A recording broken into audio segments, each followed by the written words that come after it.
Hola, espero que se encuentren muy bien. Ay, me pasó una cosa curiosa por segunda vez, así que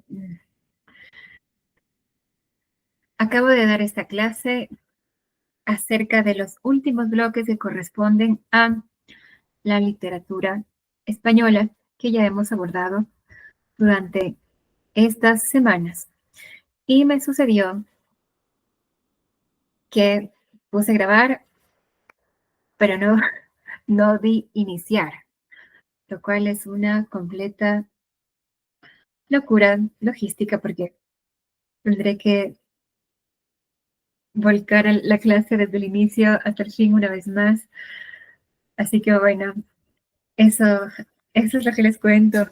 Bueno, a ver, queridos chicos, para quienes nos hayan acompañado, hago esta aclaración porque evidentemente encontrarán una clase bastante distinta a la que, bueno, no bastante distinta, distinta porque voy a estar yo hablando de manera monológica en lugar de dialógica, sí, pero en esencia va a ser la misma. ¿Y qué es lo que vamos a hacer?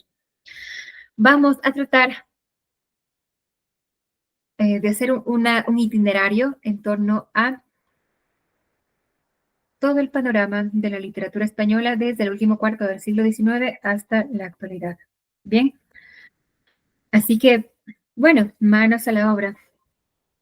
Me da un poquillo de entre vergüenza y, y risa haber cometido ese error, pero bueno, ya está bien, lo asumo.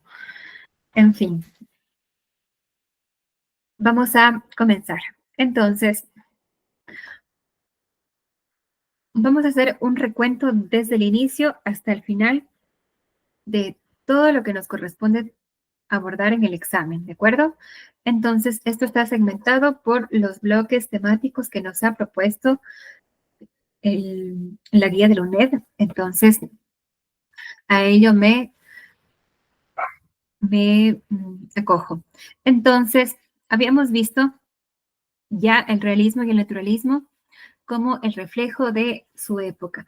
Vamos a hacer un abordaje así rapidísimo y luego nos detenemos más en aquellas etapas vinculadas al teatro, a la poesía y a la novelística desde antes del 39 hasta la actualidad, que es lo que no hemos visto. Así que esto va a ser tratado de una manera bastante más escueta porque ya tenemos material base en otros videos, en otras clases más bien. Bien, entonces habíamos dicho que tenemos dos vertientes iniciales, desde las cuales vamos a abordar nuestro estudio. Empezamos con el realismo y el naturalismo. Habíamos dicho que previo a esto existió una época denominada romanticismo. De allí partimos. Entonces, si bien el romanticismo, entre muchas cosas, exaltaba las pasiones y proclamaba como con mucha intensidad su mirada en torno a la patria y a otras temáticas vinculadas como a la identidad nacional, el realismo y el naturalismo hace algo distinto. Propone una mirada más objetiva. Se dice que la objetividad igual no existe, pero estos autores defendían esa idea. ¿Y qué es lo que pasa? Los autores del realismo están buscando la representación fiel y objetiva de la vida cotidiana. Entonces, sus obras son una especie de streaming. Ya se los había mencionado, sobre todo en cuanto a Benito Pérez Galdós, que es el narrador más influyente de la época, y también Leopoldo Alas Clarín. Estos dos intelectuales, estos dos escritores, lo que intentan hacer es tomar las características de su realidad social y vertirlas a la novela. Por supuesto, ellos dicen, ¿cómo doto de objetividad, de naturalidad a mi novela? ¿Cómo le doy ese realismo que me está circundando? Pues la clave está en los diálogos, de tal manera que con mirada y escucha periodística atendían hacia la realidad social y trataban de replicar esos diálogos que estaban en la calle, por supuesto, en una calle burguesa, porque ellos tienen una mirada bastante anquilosada en cuanto a una esfera de alta clase social. Entonces, bueno, se dice que estos autores son figuras centrales porque retratan la tensión social y la hipocresía moral de la época. Mm, Solo para recordar, tenemos como contexto histórico lo siguiente. España está viviendo un momento de atraso tecnológico en relación a toda Europa porque España, por sus condiciones geográficas, podemos ver solo la península ibérica, está un tanto más distanciada de Europa. O sea, yo les hacía esta analogía hace unos minutos. Ahora mismo se dio un apagón. Bueno, no ahora mismo, sino hace un par de semanas se dio un apagón en España, lo cual es un hito histórico para ellos.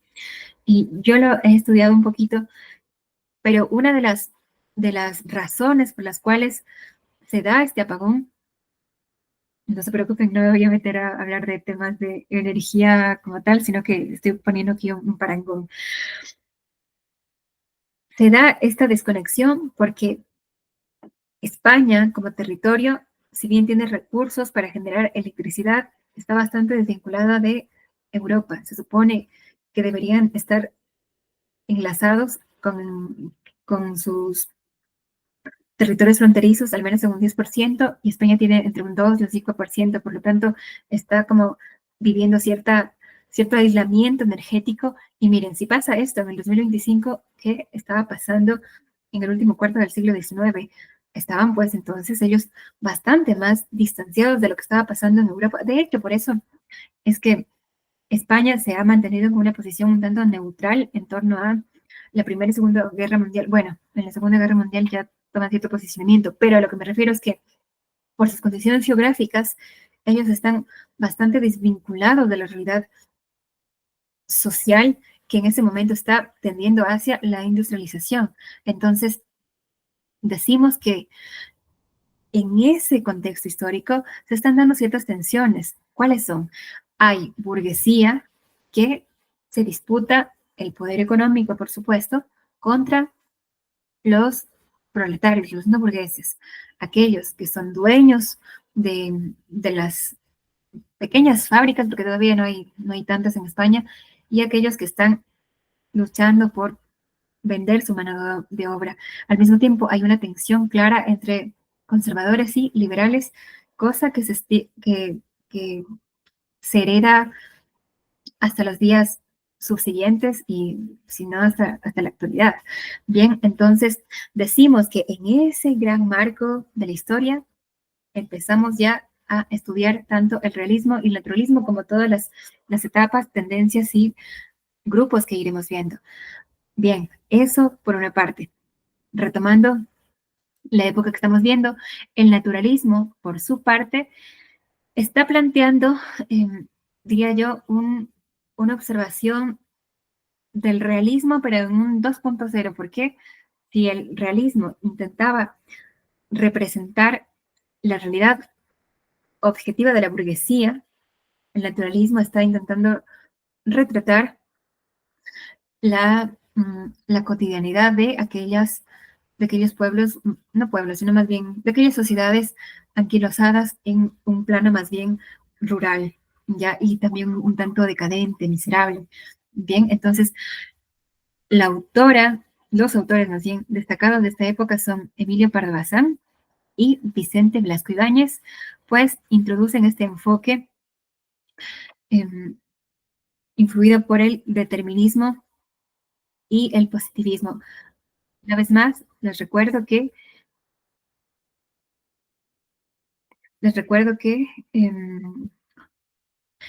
el positivismo no es ir como con alegría ante la vida, sino más bien es una vertiente filosófica que propone una mirada racionalista basada en el método científico y eso a la vez se permea dentro del pensamiento de estos autores. Por eso ellos buscan la objetividad slash racionalidad en su escritura, no como sus pares románticos que preferían la subjetividad y la pasión, sino que ven aquí, ellos proponen precisamente lo contrario. Entonces, para continuar, voy a ahora hablar acerca del ensayo en la primera mitad del siglo XX. ¿Qué decimos al respecto de esto? Bien, nosotros hemos ya abordado este tema, pero de la siguiente manera. Lo hemos visto como por épocas y generaciones, ¿ya? Sin embargo, el examen nos está pidiendo hacer una revisión solo de la producción ensayística. Entonces, vamos a ver qué es lo que nos trae este tema. Decimos que el ensayo es un instrumento de reflexión, ¿ok? Aquí me detengo. Decimos que es un instrumento de reflexión, ¿por qué? Porque nos sirve para analizar, para repensar la identidad de España, donde durante este proceso que está profundamente marcado por la crisis social. Es decir, usamos a la literatura, a la escritura como tal, no solo como para reflejar la sociedad de la época, tal como lo hacíamos con el realismo y el naturalismo, sino más bien como para ya plantear cierta mirada crítica en torno a lo que estaba sucediendo en esa época.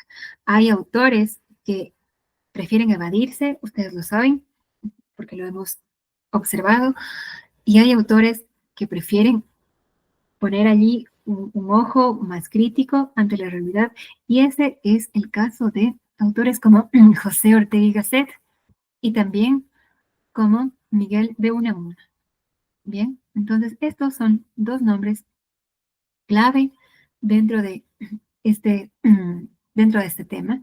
Decimos que José Ortega y Gasset, sorry, que José Ortega y Gasset es uno de los intelectuales más destacados porque proponía lo siguiente.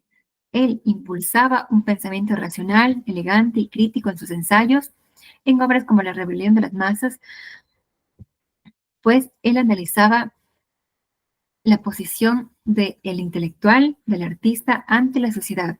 Y además su mirada proponía algo curioso. Él decía, a ver, estamos escribiendo como artistas, como intelectuales, entonces tenemos que refinar nuestra intelectualidad y que nuestro arte se haga por el arte. Hay que buscar la mayor expresión, la expresión más alta en cuanto a la intelectualidad, así que pensamiento puro y duro allí. Y él propone de cierta forma deshumanizar el arte, es decir, plantear al arte como objeto de estudio y desde el arte, estudiar el arte, desde la literatura, estudiar la literatura, cuestionarla. Bien, entonces él estaba influenciada, por supuesto, por los filósofos de la época y por su parte, Miguel de Unamuno, también ensayista y perteneciente a la generación del 98, abordaba en sus ensayos temas vinculados a la identidad nacional y las tensiones entre la fe, la razón y el existencialismo. Si ustedes recuerdan, habíamos observado que en Niebla, una de sus obras cumbres, él reflexiona en torno a la figura de Dios, no sobre el Dios católico, sino sobre qué es ser Dios ante, ante la creación, ¿no? Ante la creación textual, literaria, no la creación universal. Entonces, él, decimos, combina un estilo de pensamiento filosófico con una prosa apasionada que invita a la reflexión sobre la condición humana y también sobre la realidad española. Entonces, como podemos ver, estos dos autores están atendiendo hacia una palabra clave, la identidad. Bien, por supuesto, hay otros autores como Eugenia de Ors, Gregorio Marañón y Manuel Azañas que también aportan con sus visiones desde diferentes aspectos como la ciencia, la ética y la política. Sin embargo, los intelectuales más reconocidos son Ortega y Gasset y Unamuno.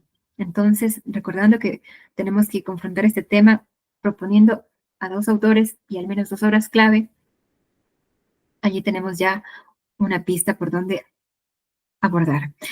Ahora bien, vamos a hablar de la generación del 98, la crisis y la regeneración. Habíamos dicho lo siguiente, a ver, una vez más, abordamos esto desde el contexto.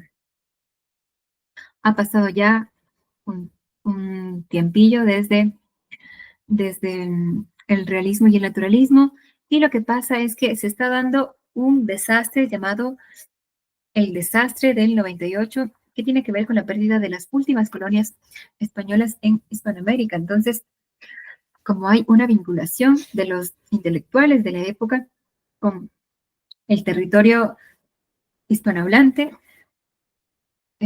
hay como una especie de resentimiento económico por esa pérdida material, pero a la vez hay un diálogo entre las letras hispanohablantes con España. Entonces, lo que pasa en esta generación es que, considerando que hay un momento de penuria económica, no son completamente pobres en este momento, pero están tendiendo hacia esa, ese periodo ya de lenta decadencia. Ellos dicen, a ver, estamos súper atrasados en torno a el avance tecnológico e industrial que está viviendo Europa, y por supuesto ponemos aquí como ejemplo a los ingleses, que ya tienen el barco de vapor, que ya tienen unas industrias muy grandes, que tienen ya riquezas inimaginables para ellos. Entonces dicen, ok, tenemos que regenerar. ¿Y qué es la regeneración? Pues bueno, la regeneración tiene que ver con impulsar la educación, impulsar también la tecnificación para que España salga de ese atraso.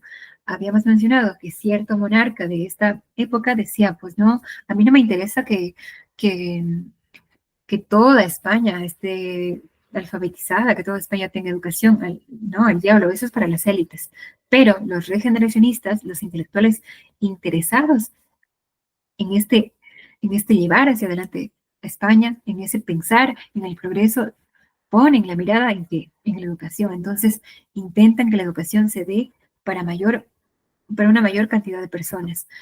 Y eso es algo que influencia sin duda a la generación del 98, porque están pensando en el paisaje castizo, están pensando una vez más en la identidad, están pensando en sustraer esas ideas filosóficas y existenciales, y también pensar con mayor sustrato intelectual en su producción narrativa, y eso brindarlo también a la gente. Entonces, los autores destacados de esta época, decimos, son Unamuno y Azorín en el ensayo, Pío Baroja en la novela, Valle Inclán en el teatro, que propone una figura denominada esperpento, ya lo veremos más detalladamente después, y Antonio Machado en cuanto a su poesía. Bien, ahora bien, me estoy quedando sin voz, chicos. Decimos que después de este momento de la historiografía literaria, ya entramos en algo llamado novecentismo y vanguardias, es decir, renovación y ruptura. Aquí la palabra clave es juego o, sí, renovación de las formas.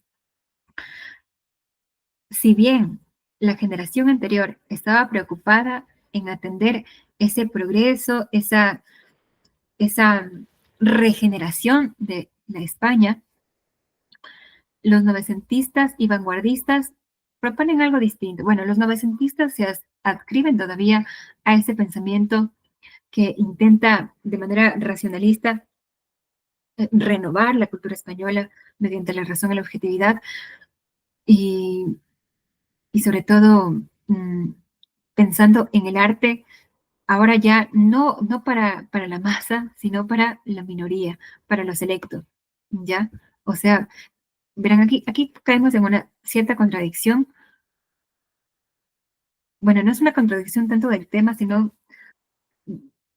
reformulo, no es una contradicción, sino una convivencia, porque el regeneracionismo intentaba impulsar a España a través de la dignificación y del mayor refuerzo de la intelectualidad, es decir, de la mayor capacidad de la gente que pueda estudiar. A ver, reformulo eso. Buscaban que más gente busque estudiar, eso, más preciso. Aunque había ese contexto, pues también pensaban como como en el arte y la literatura para unos pocos, para cierta élite. Igual, pensando en que son pocos los que van a poder acceder, pocos los alfabetizados que van a poder pagar por esa literatura. Y aquí se sostiene un tanto más la figura del intelectual confrontado a la masa, ¿no? Entonces, esto, como por una parte, sin embargo, su contraposición, las vanguardias, mm, no tienden tanto hacia mirar a la regeneración española, ni a la identidad nacional, ni al paisaje castizo, no. Dicen, a mí me interesan, ¿verdad?, las formas exóticas, me interesa innovar, provocar al público, me interesa sorprender a través de las formas. Entonces los vanguardistas, que eran también personas de élite, intentaban plantear imágenes audaces, estructuras libres de expresión y un lenguaje bastante más original para desafiar las normas establecidas hasta entonces. Entonces, las vanguardias lo que quieren hacer es jugar, entonces incorporan dentro de sí, dentro de sus exploraciones, al ultraísmo. Eso se lo ve bastante en la poesía y también al creacionismo de Vicente Huidrobo, que piensa en el poeta como un pequeño dios y creador de su propio universo. Como vemos, estos autores están cuestionando incesantemente la figura de Dios y tiene mucho sentido en un entorno que empieza ya a respirarse de manera represiva. Por su parte, podemos destacar a autores como Gerardo Diego y artistas vinculados al surrealismo y otras expresiones experimentales que están pues enriqueciendo igualmente esta etapa. Ahora bien, decimos ya en la siguiente época, en el modernismo, que la estética es aquella que está habitando en medio del conflicto, que debería ponerse una C. En medio del conflicto, los modernistas, por su parte, están buscando un estilo refinado, es decir, rico en palabras, más cuidadas, en adjetivaciones, buscan metáforas bastante más dislocadas de lo que propone las normas clásicas. Decimos que Rubén Darío es una figura completamente influyente para esta época de la historiografía literaria, porque a través de su libro Azul propone posibilidades rítmicas y expresivas mm, distintas.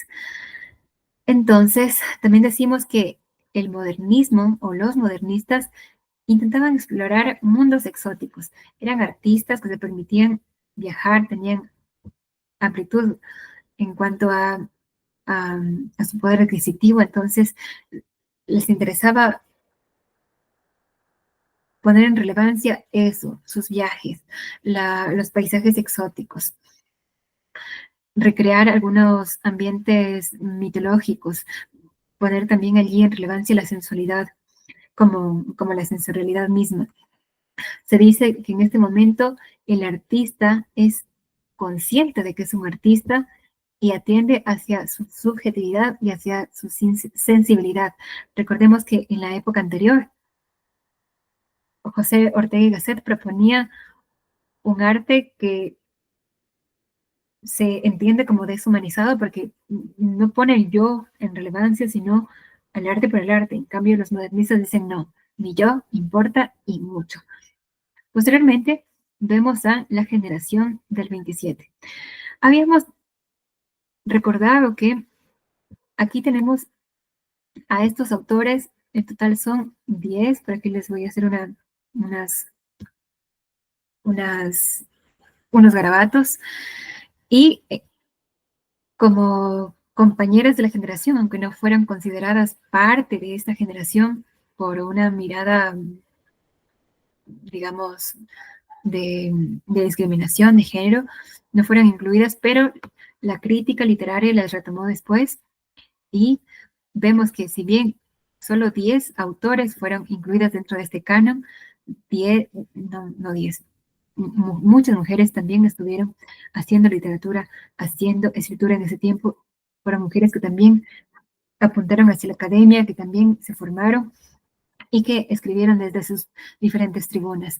Decíamos que la generación del 27, o más bien la poética del 27, se inscribe en los años 20 y 30 y están viviendo un momento de efervescencia cultural. ¿Por qué? Porque pues ellos están como generación coincidiendo en un lugar llamado Residencia de Estudiantes. En este lugar ellos conversan, tienen la oportunidad de converger juntos y de poner ahí aunadas sus sensibilidades e intelectualidades, ya que son compañeros de estudios, y empiezan a crear, retomando las viejas formas de Góngora, por ejemplo. Entonces decimos que ellos toman su nombre por el, por el año 1927, recuerdo. Hay un homenaje en 1927 a partir del tercer siglo de la muerte de Góngora. Entonces, haciendo este acto de homenaje, ellos se nombran, bueno, no se nombran a sí mismos, sino que hay un crítico que los estudia, se llama Damaso Alonso, que los estudia y dicen, bueno, se reúnen en torno a este homenaje. Ok, generación del 27. Ya, entonces, otra de las cosas importantes de esta generación, más allá de su contexto histórico, es que ellos están buscando el equilibrio entre lo popular y lo oculto, lo racional y lo emocional, es decir, están fusionando la tradición española y la vanguardia europea. Es decir, si bien retoman y homenajean las formas clásicas de Góngora, por ejemplo, ellos están intentando también renovar esas formas, así que también hacen en cierta etapa un juego con las vanguardias. Ya veremos un poco más. No me voy a detener en leer todos los autores porque ustedes ya lo pueden observar, pero sí voy a ser enfática en esto. Hay que incluir a las sin sombrero, aunque no nos diga el enunciado, habla de las sin sombrero. Si nos cae este tema de la la poesía del 1927, pues hay que mencionarlas porque nuestra guía nos pide también un enfoque de género.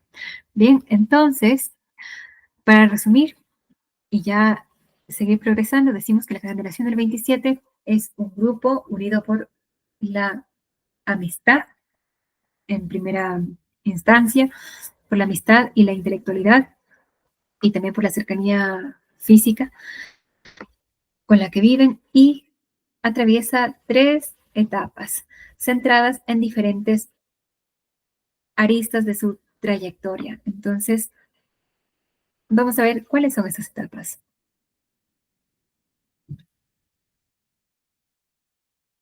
Decimos que tienen estas etapas, una etapa de poesía pura, una etapa de surrealismo y rehumanización y una etapa de guerra civil y exilio.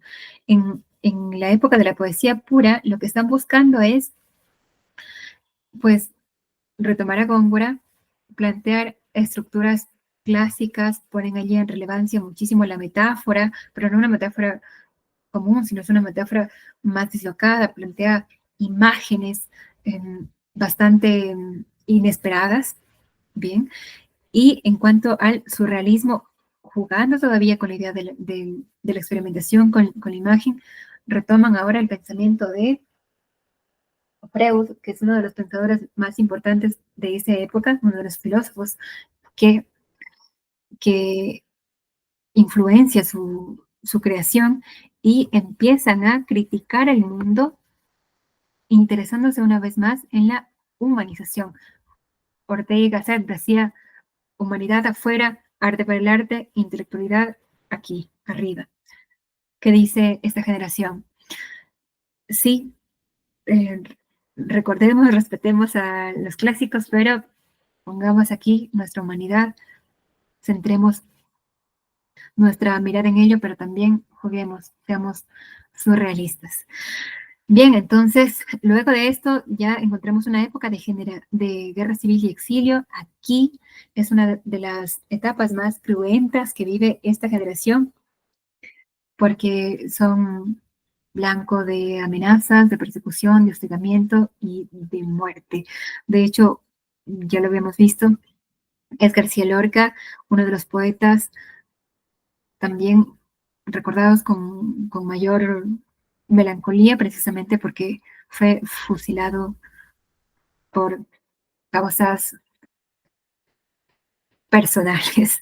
Bien, entonces, ahora bien, vamos a continuar con el teatro español anterior a 1939 y desde aquí ya nos compete una mirada mucho más profunda. Seré relativamente breve, considerando que ya tenemos bastante material y les dejo en sus manos pues empoderarse de esto para que lo puedan leer. Igualmente, les mencionaba a sus compañeros, preparé un documento en el cual ustedes pueden poner ahí su atención para que puedan estudiar y les he colocado igualmente recursos adicionales para que guíen más su aprendizaje. Bien, entonces vamos a ver solo un poquito, no, vamos a ver el video entero porque dura muy poquito para introducirnos a este nuevo tema, ¿de acuerdo?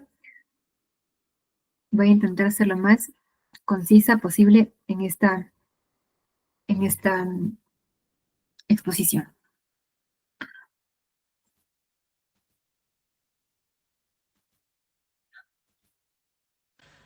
Mi niño se duerme, mi niño descansa. Duérmete, clavel, que el caballo no quiere beber. Duérmete, rosal, que el caballo se pone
Ok, con esta introducción dramática vamos a dar paso ya a este contenido denominado el teatro español anterior a 1939. Esto que acabamos de ver es un fragmento de Bodas de Sangre. Verán, lo que voy a hacer es lo siguiente. Voy a colocarles un videíto acerca de esta generación y luego yo voy a desmenuzar un tanto esto que hemos observado, ¿de acuerdo? Que más bien que observaremos. Vamos, ya les muestro las características.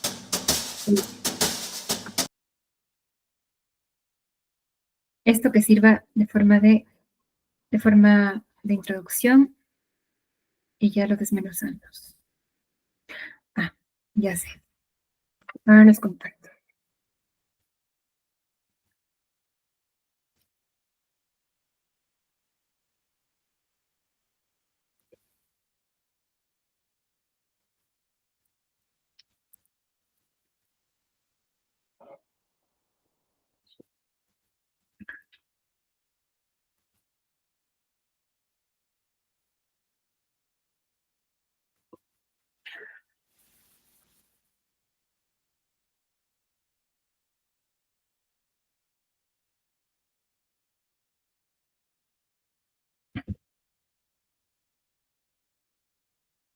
No esperes a septiembre, aprovecha el verano para ponerte al día y empezar con fuerza el próximo curso. Uy. Bien, entonces vamos a ver la publicidad. Impulsa tu futuro en la era digital con la maestría oficial en gestión de ingeniería de sitios. El Señor de Pigmalión. Si no estás suscrito, si necesitas clases de teatro anterior a 1939. Pon atención, que empezamos. Nos situamos a finales del siglo XIX y a principios del siglo XX, hasta 1936. Dentro del contexto histórico nos encontramos con una crisis política, económica y moral en España, que dará lugar a una gran innovación en la literatura española. Dentro del teatro se observa el condicionamiento social en las obras, ya que el público era principalmente burgués, y el espectáculo se adaptaba a lo que ellos pedían. La consecuencia es la pobreza del teatro español, teatro que da la espalda a movimientos renovadores. El teatro a principios del siglo XX destacamos la comedia benaventina, con su autor principal, Jacinto Benavente, y su obra El nido ajeno, que fue un gran fracaso.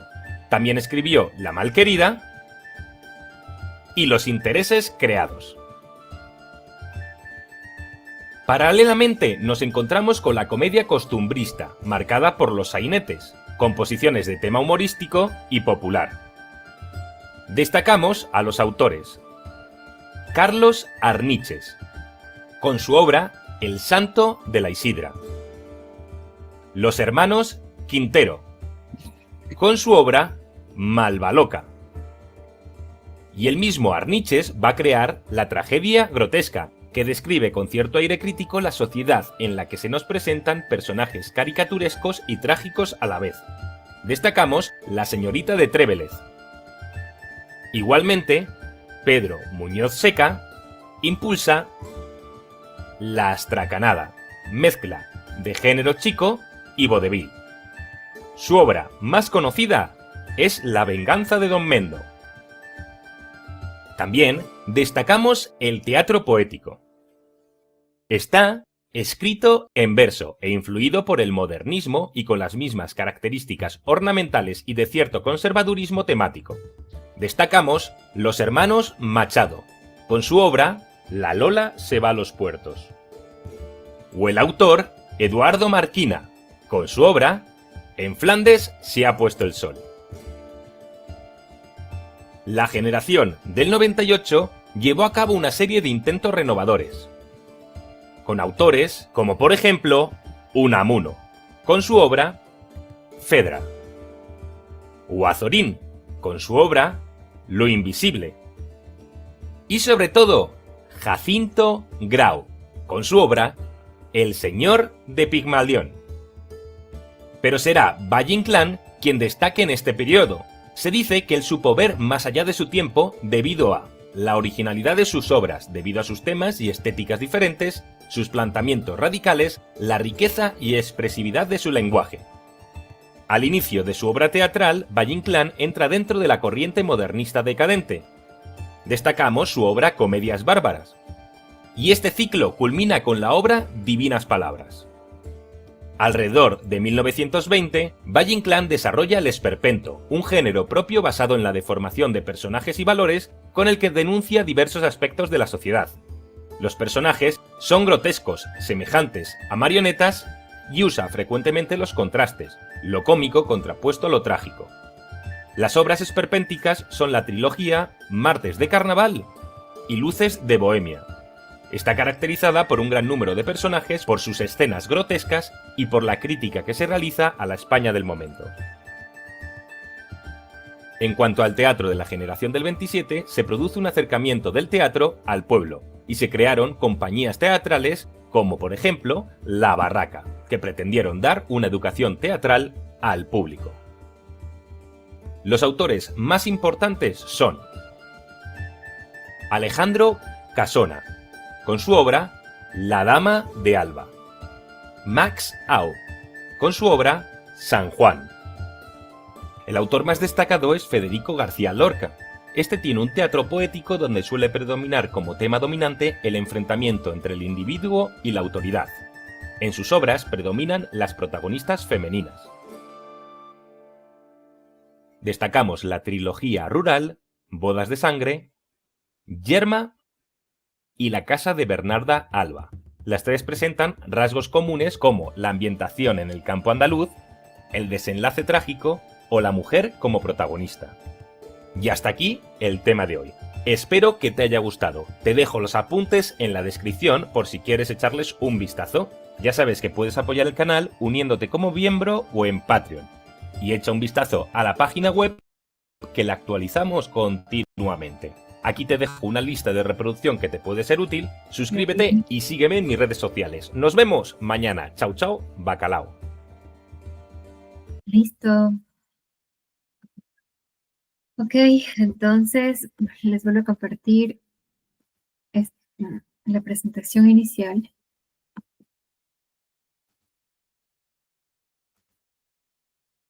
Oiga.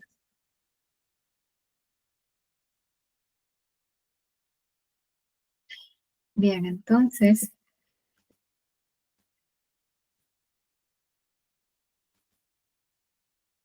vamos a continuar.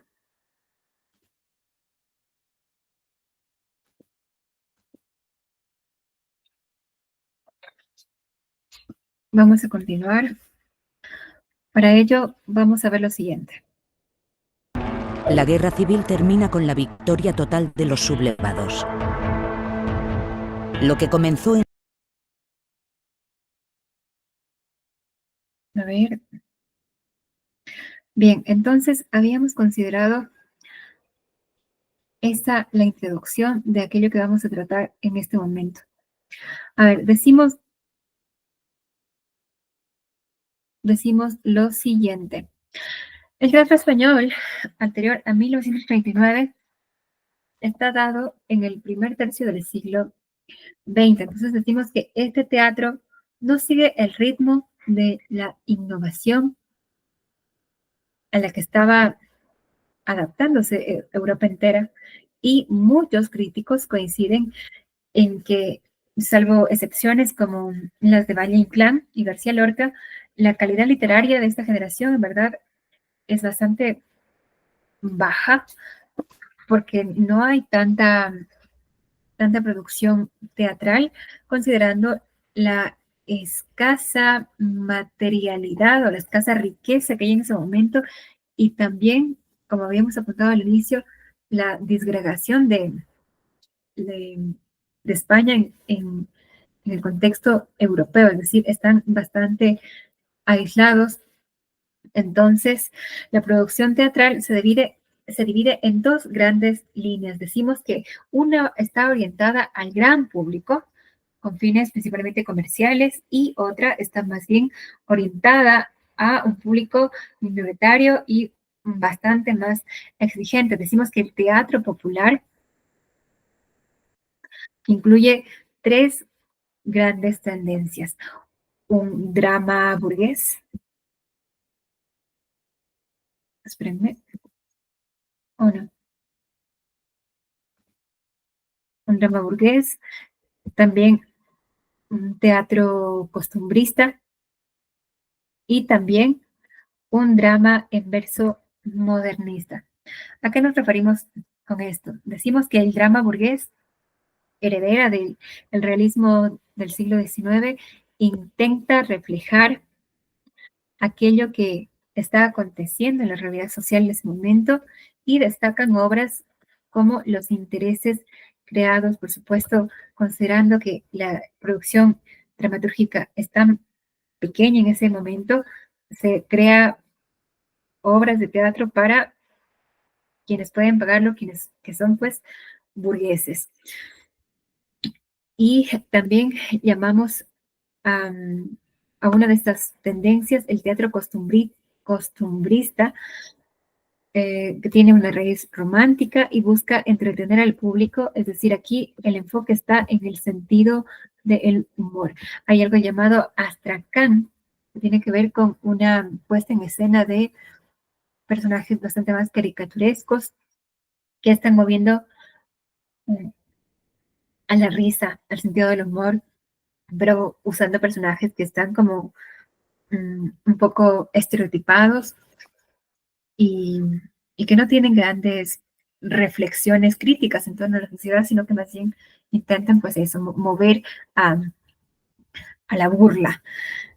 Bien, entonces una obra destacada en este momento es La venganza de Don Mendo, y en cuanto al drama en verso modernista, se dice que esto es en cambio herencia de los modernistas que, como ustedes recordarán, están fijando su mirada en cuanto a aquello que es precioso y muy bello para ellos, ¿no? Y lo que pasa es que ellos están sustentando esta, esta obra dramatúrgica, estas obras dramatúrgicas, en cuanto a el contexto del pasado imperial español, es decir, en medio de esta España poco dignificada, que ya está un poco pobre, ya están mirando como aquellas épocas de mayor bonanza, de mayor riqueza, aquella época del imperio español que conquistaba grandes territorios. Bien, entonces, eso por una parte. Ahora, decimos que ya más allá de esto hay una tendencia innovadora, es decir, ya en el teatro del 98 y en el novecentismo hay un ánimo por producir cosas que se salgan de aquello que está solo proponiendo obras que exponen las costumbres burguesas o que intentan llamar a la atención hacia la risa. No, no.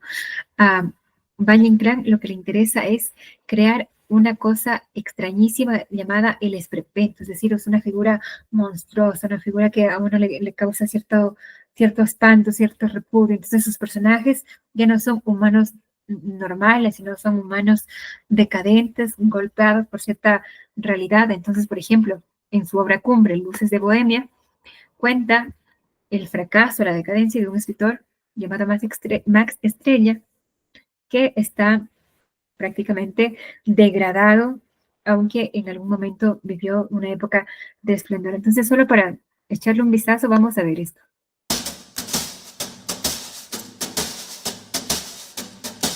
¿Dónde estamos? Esta calle no tiene letrero.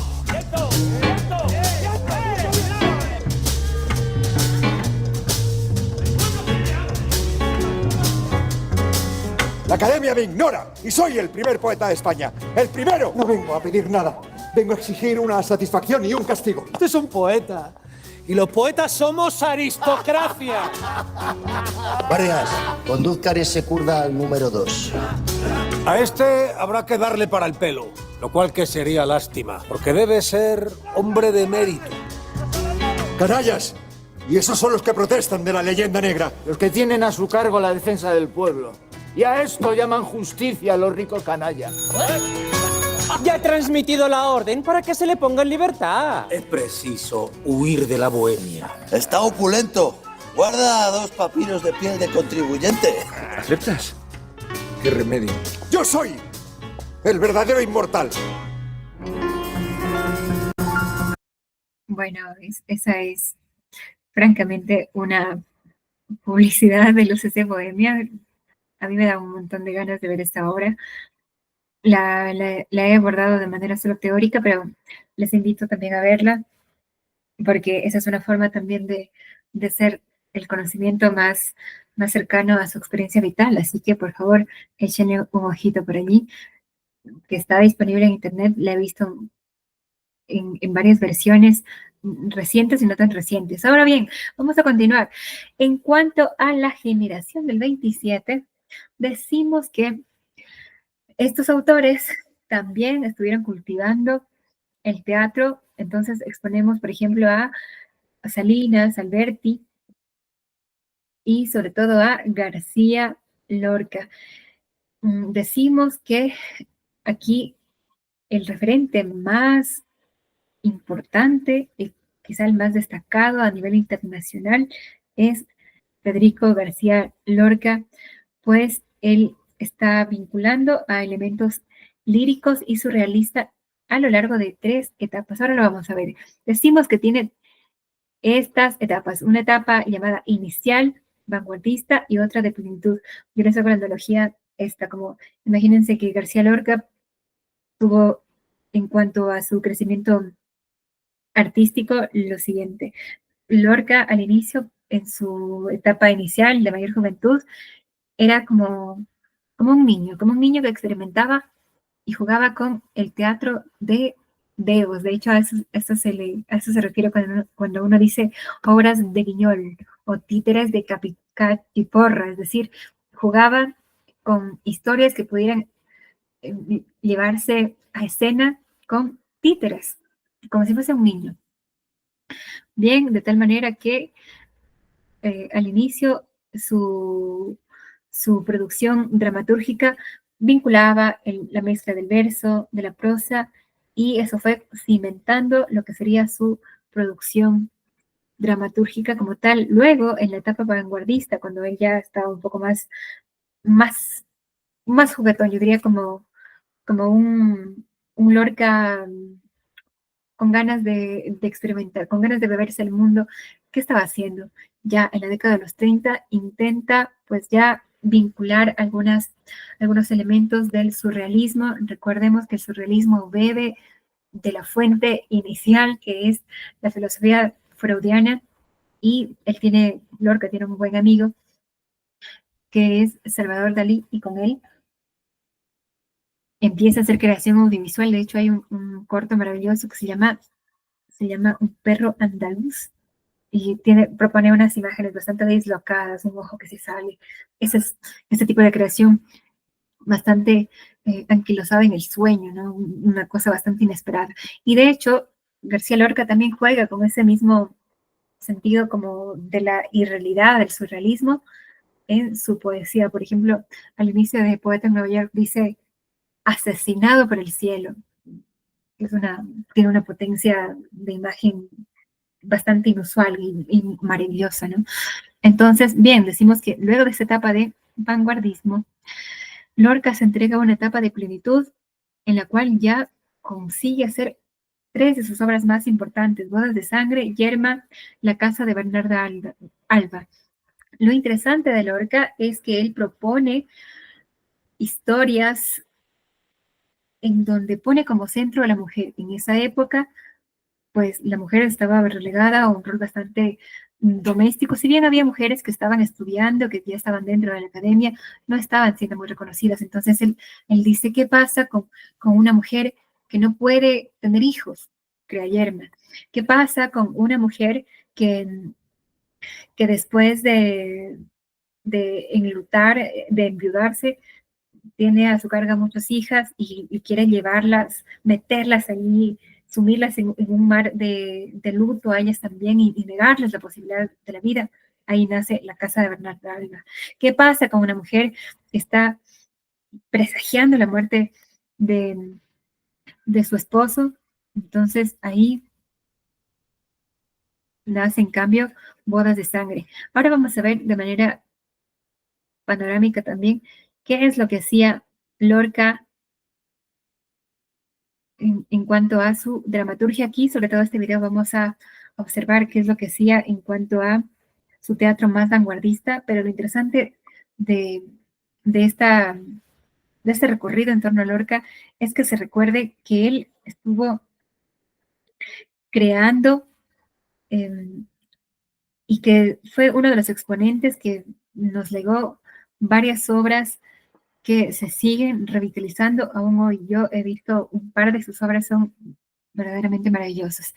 Así que vamos a ver este video por aquí que les tengo preparado.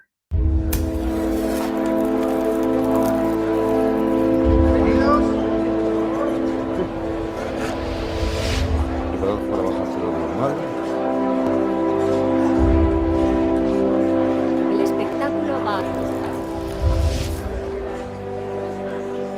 Junto a los dramaturgos del siglo de oro, y puede que por encima de ellos, Federico García Lorca es el autor teatral más conocido, traducido y representado fuera de nuestras fronteras.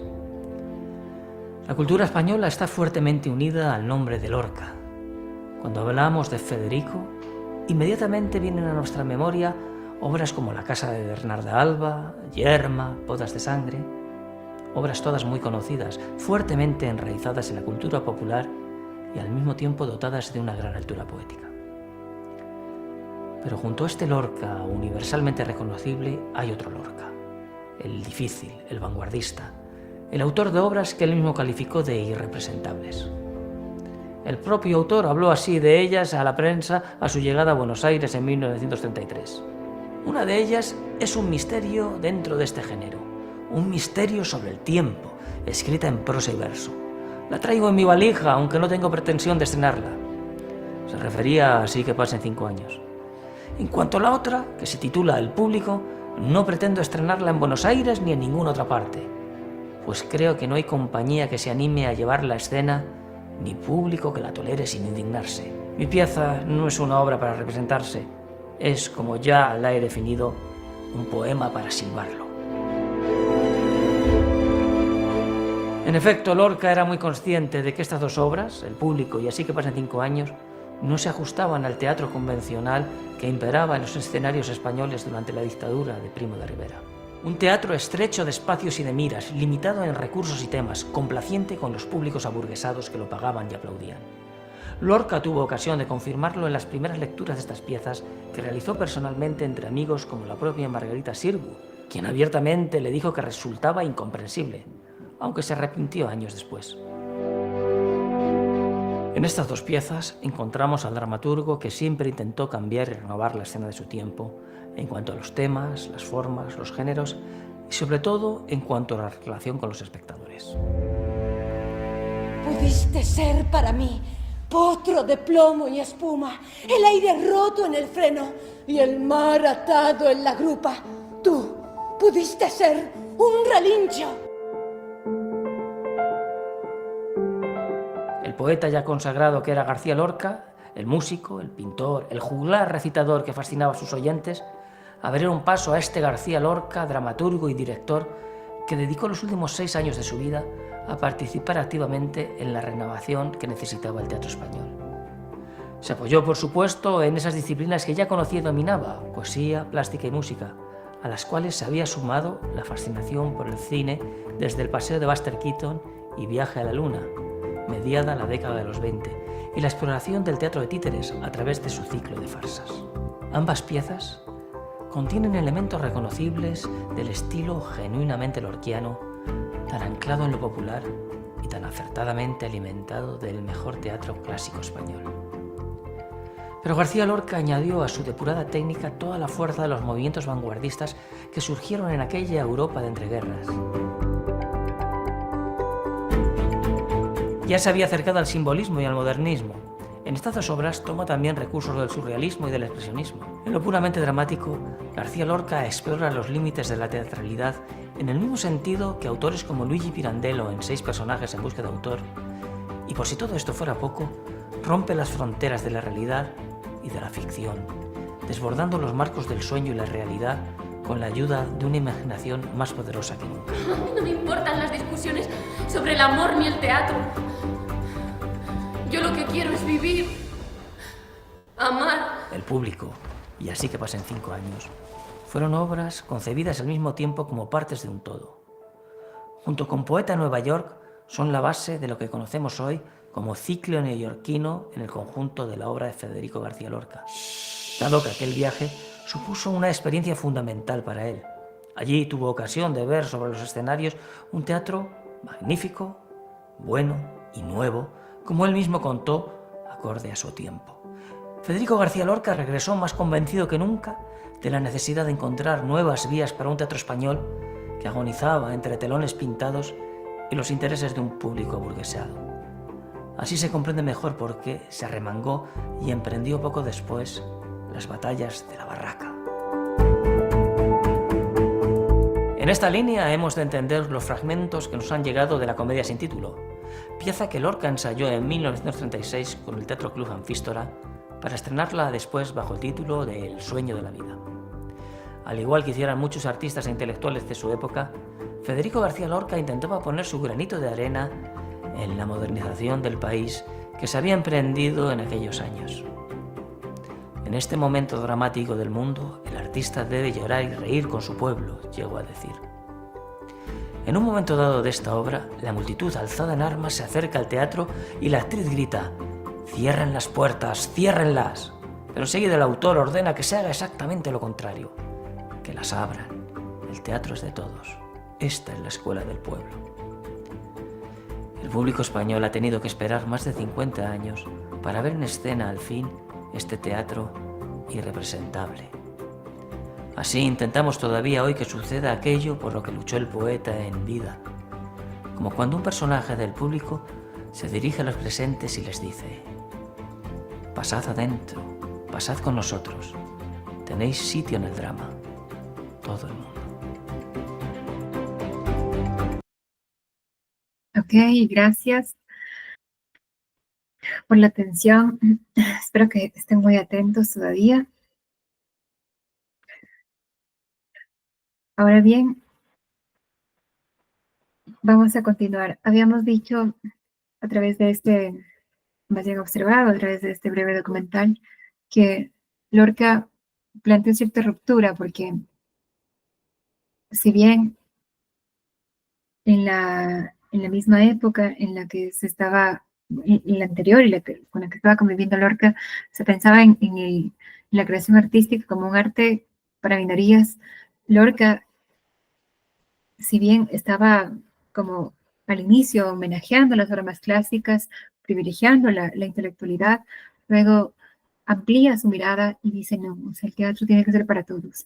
Y a través de su compañía de teatro llamada La Barranca, recorre lugares, recorre pueblos, acerca el teatro a la gente. Y por supuesto, ese es un acto de ruptura maravilloso porque permite que quienes estuvieron cerca de Lorca, quienes pudieron vivir en esa época, encuentren en él un referente con quien se genera mayor empatía. Entonces, allí también está parte de la clave de por qué él es tan recordado, tan reconocido. Entonces, habíamos dicho que la generación del 27 tiene pues estas 3 etapas denominadas inicial, vanguardista y de plenitud. Así que luego de esto sucede una cosa más, que es la dictadura. En esta época, desde 1939 hasta el 80, se vive la época de guerra civil española, y desde el 80 desde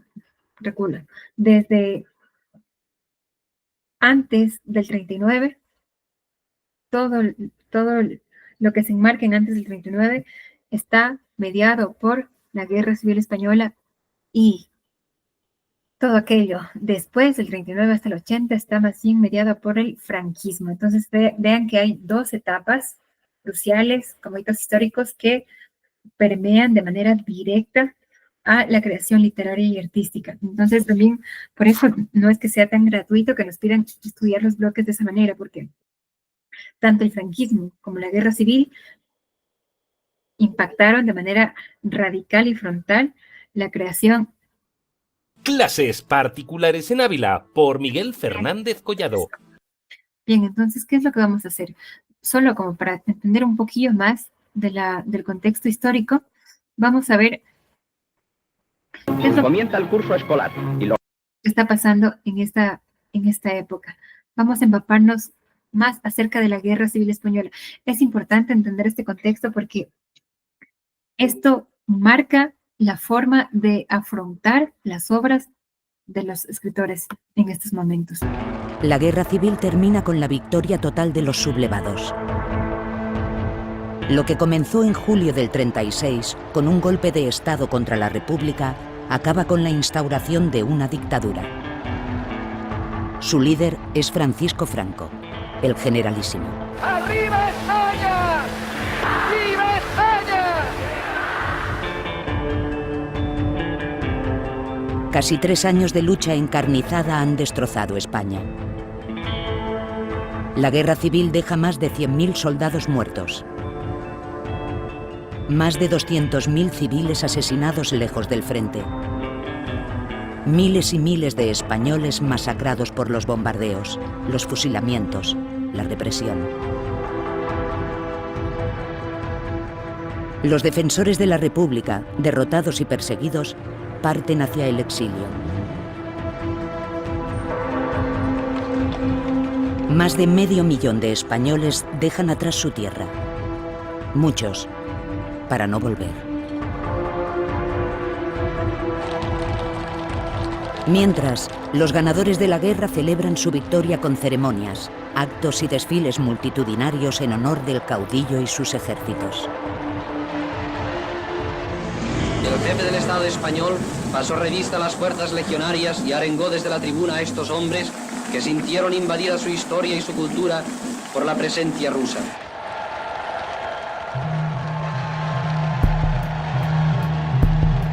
En marzo del 39, Franco ya se había sumado al Pacto Anticomintern, el acuerdo con el que Alemania, Italia y Japón se alían contra la Unión Soviética y el comunismo.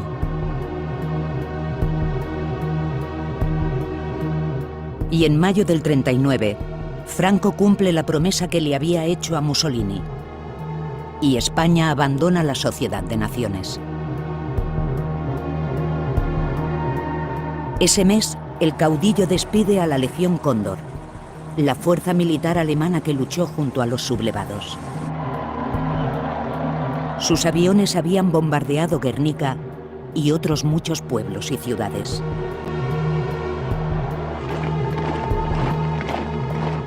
En Alemania les reciben como héroes y desfilan frente a Hitler. Voy a dejar el video hasta aquí. Lo que quería que vean es que en este momento España, que se mantenía en una posición neutral, empieza a tomar cierto bando, alineándose a favor de Alemania. Y por eso es que también sucede el cruel episodio de el bombardeo a Guernica, que fue prácticamente el exterminio de un pueblo y el exterminio sin aviso. En fin, podemos constatar que estamos ante una época de profundas convulsiones bélicas, en donde cada vez está siendo mucho más difícil vivir, y esta es, por supuesto, la antesala, si es que no ya la entrada a una dictadura bastante fuerte denominada franquismo, considerando que fue Franco el que se impuso como líder absoluto. Vamos a ver un poquito de cómo se daba la educación en tanto a esta época. Los niños van llegando a los colegios con sus carteras flamantes y los libros de texto recién comprados. Después del tiempo de la diversión llega el del estudio, menos agradable, pero más útil. Y los hombres del mañana se entregan seriecitos y afanosos a su labor.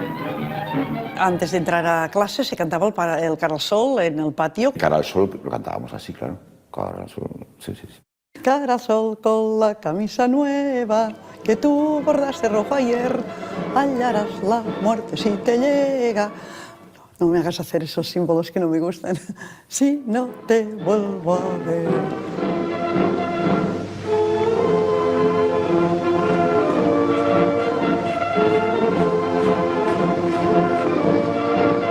Y las clases eran de 41 tío, 42. Y entonces, pues claro, allí también la vida te enseñaba que no te tenías que poner nunca delante, porque si no te cogían siempre detrás.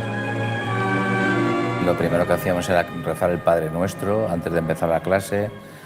Teníamos, por supuesto, una cruz en la clase, una máxima, que era una cita bíblica escrita en la pizarra. Bien, hasta aquí les comparto este videíto. Igualmente les voy a compartir las diapositivas para que ustedes puedan ver el video entero, si así gustan. Yo les animo a verlo para entender de manera más panorámica y empapada de qué estamos hablando. Lo que quiero que comprendamos con este video es que en esta época el franquismo tiene una mirada absolutamente catolicista. Entonces todo está marcado dentro de la religión católica y es por supuesto muy conservadora. Así que esa es la tónica que guiará las décadas en las que transcurre este periodo político de la historia y cómo esto permea en la historiografía literaria, pues los artistas de esta época que se han quedado a vivir en España empiezan a escribir arraigados o se van, se exilian y escriben desarraigados. Entonces, ahora sí sí les invito a ver este videíto, no lo voy a poner entero. Clases particulares en Ávila por Miguel Fernández Collado. Hola a todos y bienvenidos a 1939 a finales del siglo XX. Veremos tendencias, autores y obras principales. Pon atención que empezamos. El impacto de la guerra civil sobre el teatro fue tremendo. Se produjo un aumento de las presiones comerciales y sobre todo ideológicas para explicar la pobreza que afecta al teatro desde el fin de la guerra. En los años 50 se escribe un teatro realista y comprometido, pero hubo mucha censura. Pasemos a ver el teatro de los años 40. El teatro de este periodo representa una realidad falsificada, formalmente es anticuado. En la creación dramática encontramos dos líneas, el drama burgués, en la que nombramos a dos autores, a Joaquín Calvo Sotelo y Jacinto Benavente. La segunda línea es el teatro de humor. Y vamos a destacar a otros dos autores. A Enrique Jardiel Poncela, con su obra Eloísa está debajo de un almendro. Siempre os pongo un dibujito para que os acordéis de la obra. Y el segundo autor, Miguel Miura, con su obra Maribel y la extraña familia. O Tres sombreros de copa. Pasemos al teatro realista de los años 50. La década de los 50 comienza con tres importantes obras. Antonio Buero Vallejo escribe Historia de una escalera. También destacamos a Alfonso Sastre, con su obra Escuadra hacia la muerte.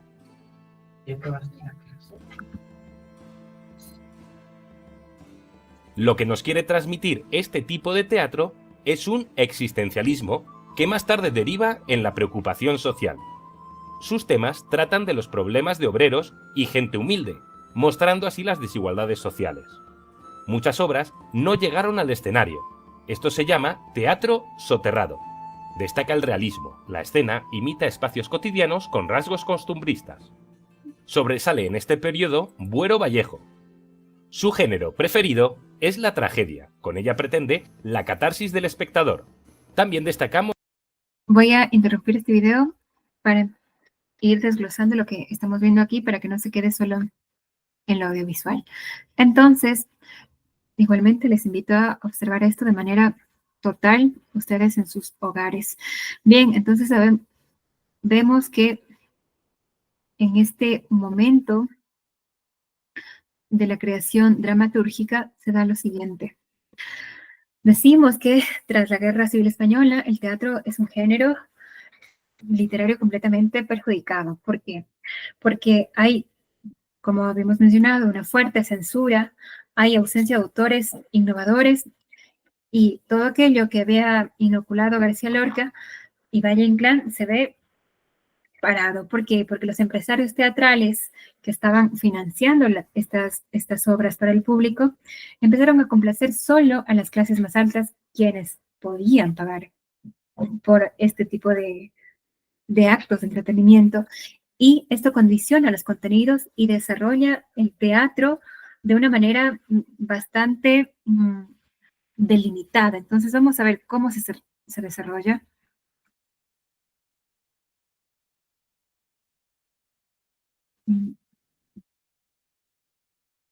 Uy, segundito.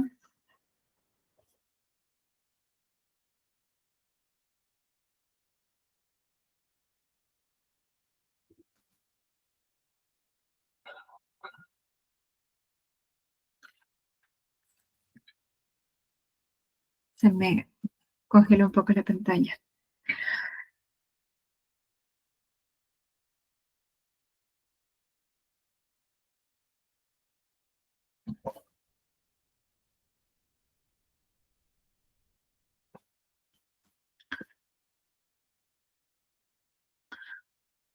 Bienvenidos al canal Futuros Sobresalientes.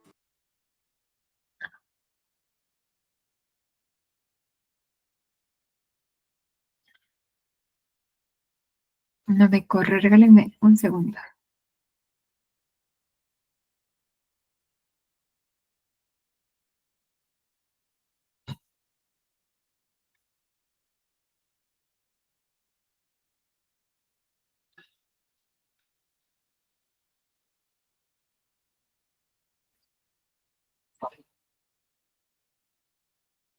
Bueno, entonces, no sé por qué se había detenido esto aquí, pero igualmente se los voy a...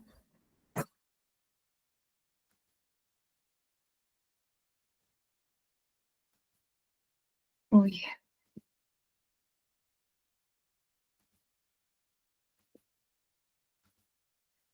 Un segundito. Gracias por la paciencia. Estoy usando otro tipo de presentación porque quería ya variar de plataforma, entonces probablemente esté pasándome cierta factura esta experimentación.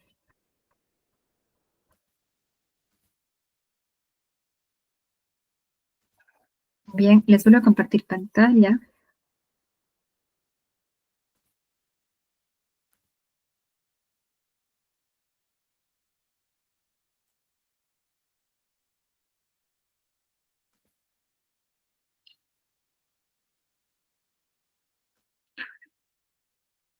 Ok.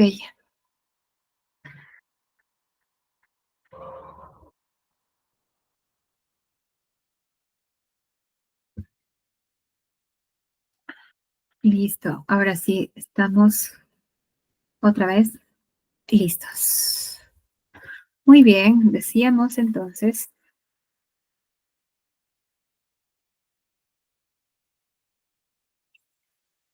A ver, decíamos entonces que en el teatro posterior a 1939 se dan los siguientes hitos. En los años 40 se mantiene el drama burgués. Aquí está. Uy.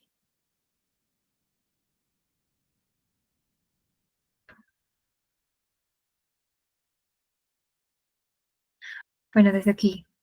Igualmente, ustedes podrán leerlo. Decimos que en los años 40 se mantiene el drama burgués y eso está cultivado por autores como Beckman, Calvo Soleto y Luca de Atenas. Sin embargo, surgen algunas propuestas humorísticas con rasgos bastante renovadores. Entonces, por ejemplo, se propone una obra llamada Tres sombreros de copa, y por su parte también Jardiel Poncela propone una obra llamada Eloísa está debajo de un almendro. Me encanta ese nombre. Y él presenta una especie de comedia disparatada con ciertos tintes de misterio. Entonces, decimos que en cambio ya en la década de 1950 y en la década de 1900 hasta la de 1965 aparece una generación llamada la generación realista. Entonces, esta critica pues a la sociedad y también intenta pues plantear un tipo de teatro con el cual el espectador se sienta bastante más representado. Ahora bien, a partir de los años 60, ya la narrativa española empieza a transformarse y goza de las influencias europeas, por lo tanto se vuelve bastante más experimental y los autores de esta época ya empiezan a jugar con el cambio de estructuras, saltos temporales, tienen técnicas literarias bastante más complejas.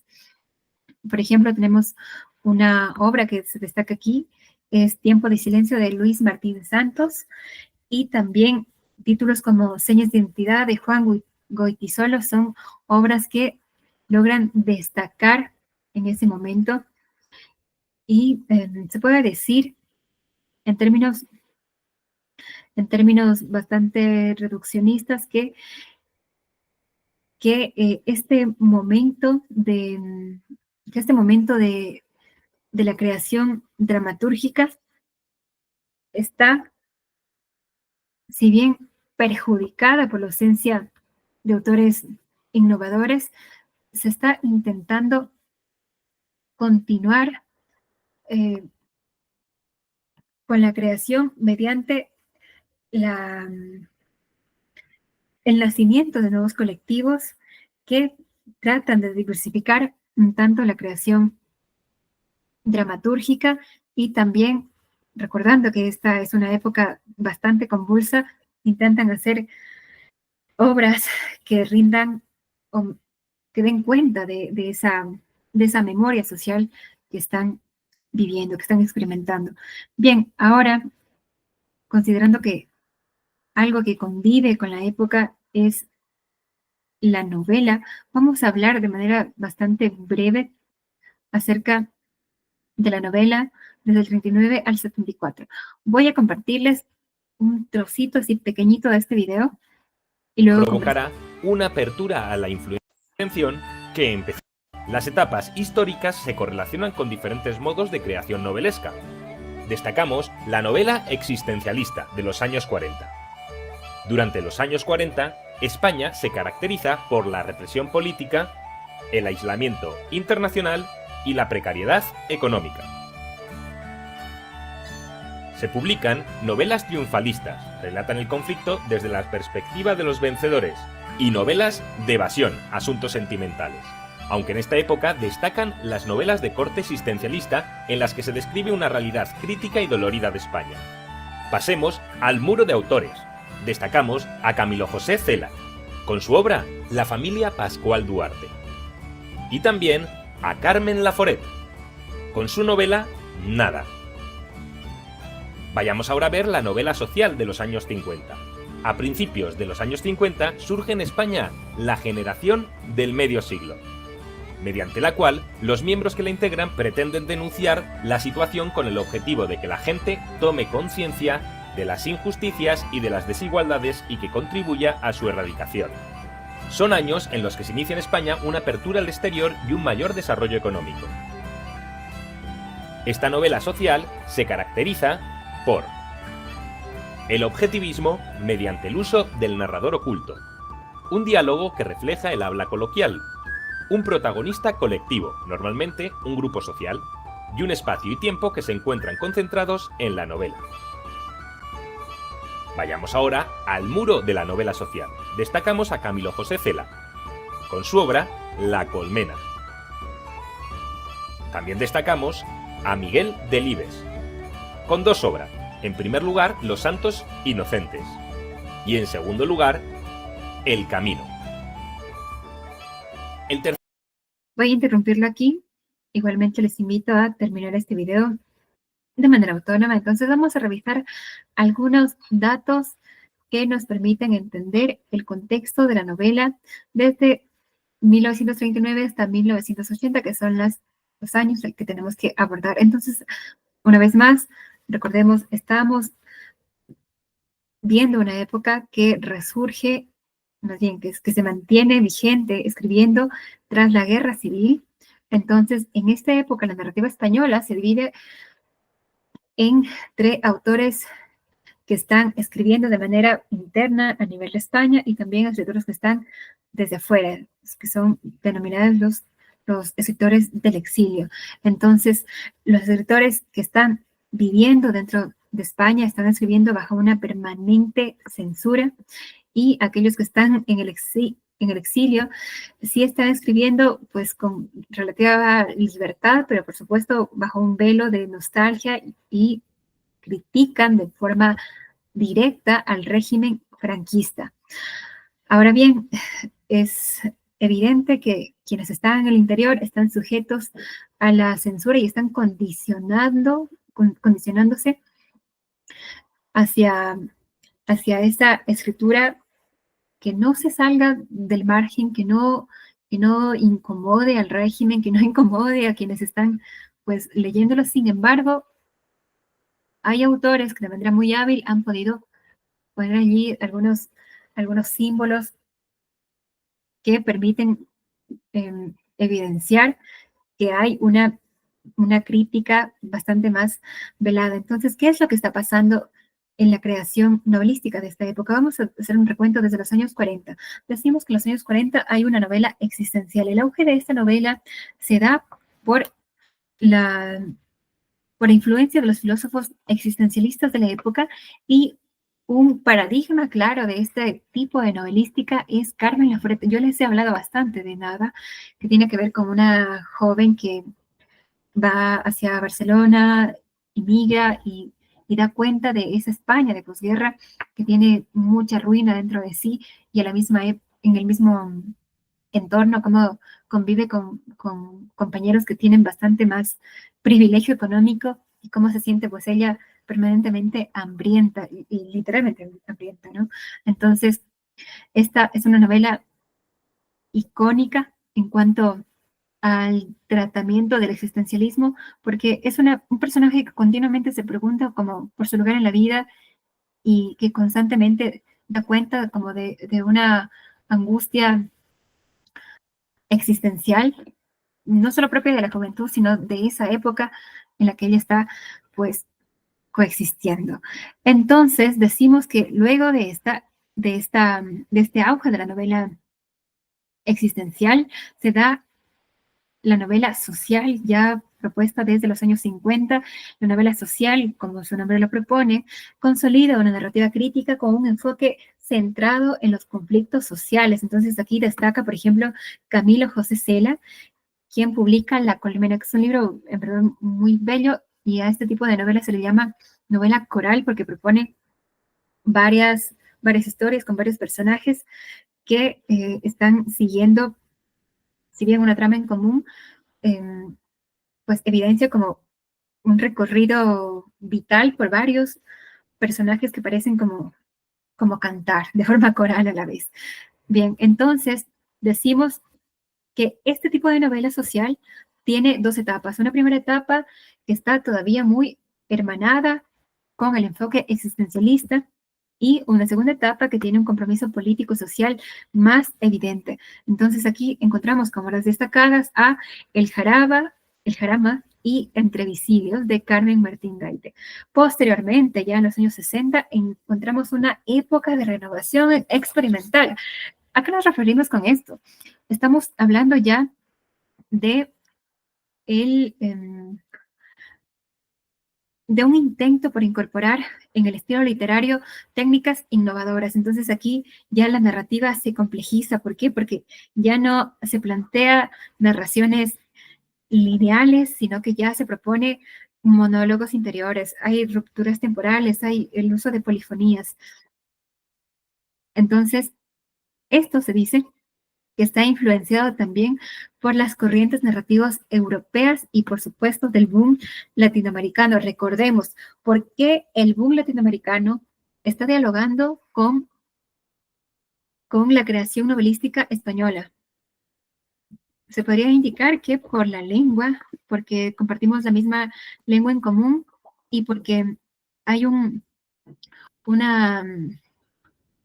entretejimiento de visiones que parecen alimentarse la una a la otra. España mira hacia París, mira hacia Francia, mira hacia toda Europa. Hispanoamérica mira hacia España. Se van alimentando y retroalimentando esas creaciones narrativas, y a la vez, como uno no puede escribir fuera de la influencia del otro, se van pues también permeando esas visiones. Entonces, se dice que estos años 60 están fuertemente influenciados por el boom latinoamericano, que veremos de manera muy escueta ya casi al final de nuestra presentación. Bien, por aquí les he dejado un textito para que lo lean acerca de la novela Después de 1939. Es cortito, pero sí me gustaría que le echen un vistazo. Ahí lo pueden revisar con más meticulosidad. Bien, vamos continuando con el teatro español después de 1939. Sé que estoy haciendo un recorrido así bastante rápido. Y les recuerdo que tenemos además un documento en el que ustedes van a poder consolidar lo que estamos ahora enunciando de manera oral. Entonces, vemos ya lo siguiente. Bueno, ya habíamos visto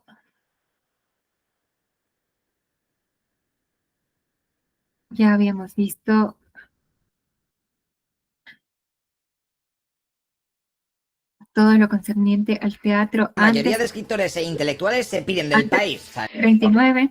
Entonces, ahora lo que vamos a ver es ya lo concerniente a la creación poética, que a mí me encanta. Vamos a ver un trocito de este video y luego conversamos un poco.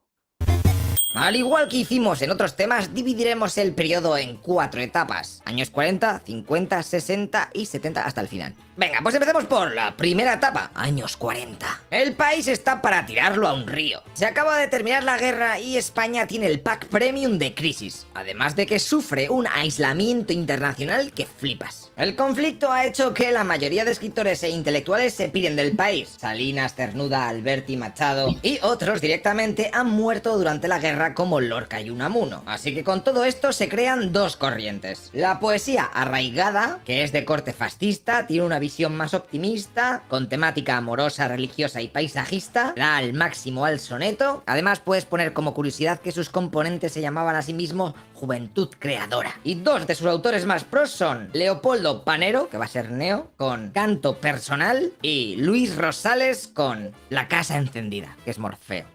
¿Vale? Y luego estaría la poesía desarraigada, que son todos aquellos que se marchan al exilio y están influenciados por el existencialismo filosófico, con una poesía más directa, menos retórica y más comprometida con el ser humano. Y estaría bien que te acordases de estos tres autores pros. Miguel Hernández, que es el agente Smith, que vale que se muera en el conflicto, pero es un crack y de hecho ya le conocimos en otro tema como Dumbledore. El rayo que no cesa, Viento del pueblo y su libro póstumo Cancioncero y romancero de ausencia.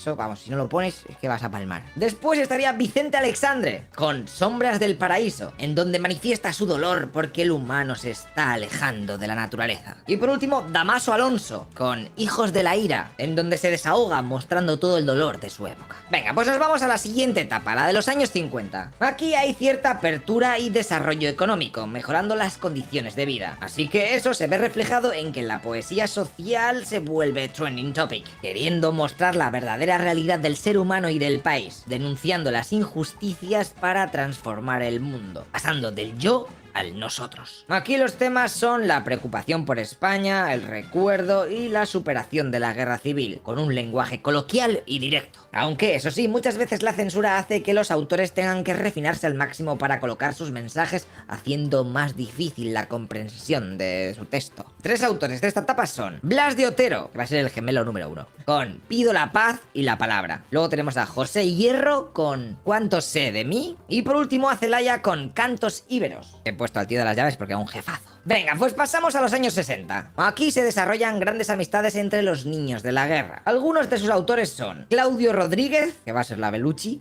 con Salmos al viento, y Ángel González con Poemas póstumos. Estos poetas tuvieron una gran influencia de Machado, al cual tenían como modelo político y estético. Mostraban un punto de vista más personal para dar a conocer la realidad de la sociedad, y sus temas más usados son la experiencia personal y los aspectos cotidianos del día a día, con una poesía más íntima y acogedora. Y ya para terminar, que sé que me estáis odiando un poco, está los años 70 hasta el 2000. Venga, la última etapa. Aquí está claro que hay una gran influencia extranjera al producirse el aperturismo político y social. Y lo más reseñable e importante será un grupo de poetas que tienen una línea experimental y minoritaria, que acabará definitivamente con el realismo. Nos estamos refiriendo a los novísimos, que tendrán algunas características peculiares. Gran preparación cultural, formados en la cultura de masas, es decir, cine, cómics, música, radio, televisión, inconformismo y rebeldía con el arte establecido. Buscan renovar el lenguaje poético, se ven a sí mismos como intelectuales, combinan temas sociales o políticos con otros intimistas y tienen una actitud pesimista y escéptica. Algunos de sus...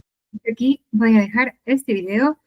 Estábamos llegando casi al final, entonces vamos a hacer un rápido recuento de qué es lo que está pasando con la poesía de este momento.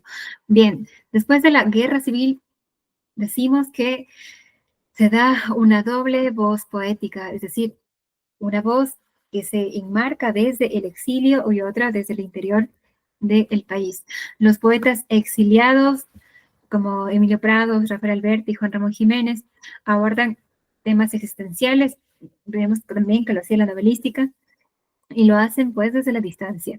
En la década ya de los 40 entendemos que hay entonces una poesía arraigada, es decir, que está conforme al régimen franquista, la cual reposa su mirada sobre temas religiosos y clásicos. Entonces, hasta esa época se dice que hay todavía cierta creación bajo ciertas estructuras clásicas, pero con la poesía desarraigada, en cambio, los poetas se vuelcan hacia el verso libre. Hay pues mayor libertad, pero también un tono existencial, angustioso, porque los poetas arraigados, recordemos, los escritores arraigados son los que se quedan dentro del país, viviendo bajo ese velo tiránico, mientras que los desarraigados están confrontando a Franco, pero igualmente viviendo las penurias de estar lejos, ¿no?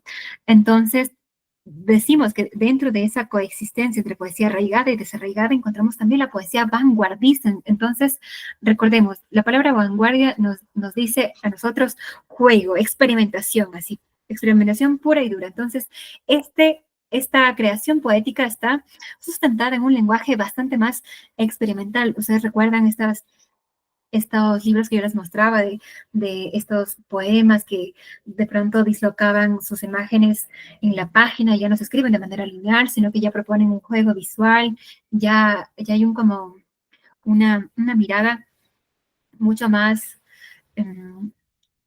juguetona, podría decir, y por supuesto, ya lo vimos de manera más detenida en el tema de las vanguardias, por eso no me detengo demasiado aquí.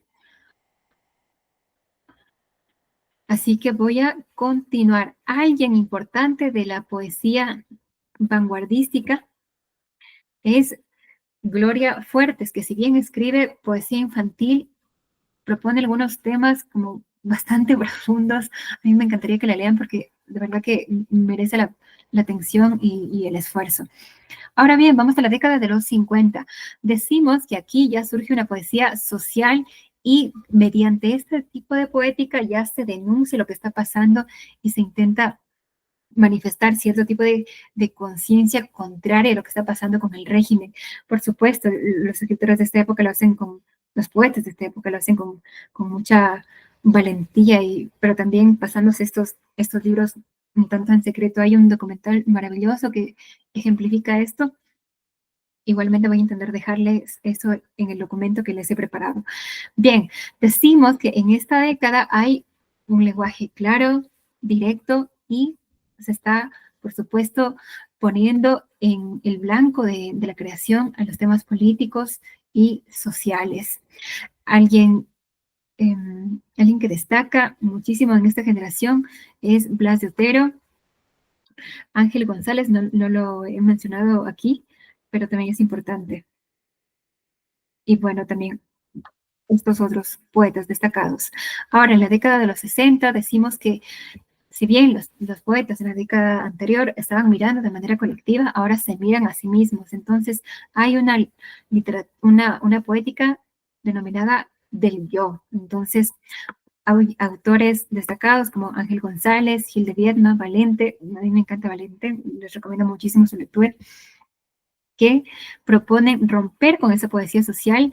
Entonces, curiosamente, se vuelcan hacia una mirada más elitista, ¿no? Entonces, si antes miraban a la colectividad, ahora miran a una minoría.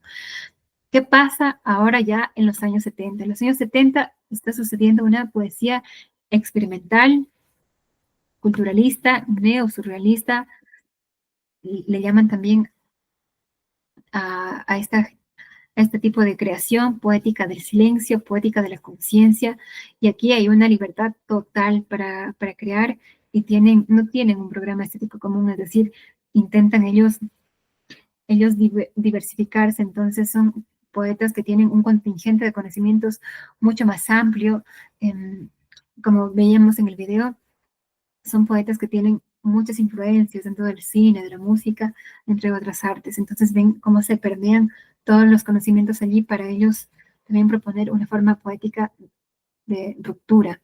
Ahora, en los años 80 y 90, decimos que ya entramos en otro tipo de poética llamada de la experiencia. En esta poética hay un lenguaje cotidiano, un tono urbano, más realista, y que de hecho es bastante más amable de leer. Aquí encontramos autores como Luis García Montero y Luis Alberto de Cuenca, quienes son destacados en esta década. Ahora bien, en cuanto al siglo XXI, decimos que ya se está retornando a la introspección y a una búsqueda de la renovación formal, es decir, se quiere escribir igualmente con mucha más libertad, y encontramos ya autores como Luisa Castro o Andrés Neumann, y dentro de la poesía denominada como 2.0, ya estamos hablando de aquellos autores como Elvira Sastre o Miguel Gane, que ya hacen de la poesía un producto de consumo mediante redes sociales, y lo curioso es que también proponen como el consumo no solo de libros, sino como hacen todo un merchandising de la poesía, porque, por ejemplo, Elvira Sastre no vende solo libros, sino vende camisetas con sus versos, vende tazas, libretas. Igualmente Miguel Gane, y ya son considerados como casi bestseller de la poesía actual. Alguien también que es importante en este momento presente es Rosa Verbel, y decimos una vez más que la poesía vuelve a ser minoritaria porque está enfocada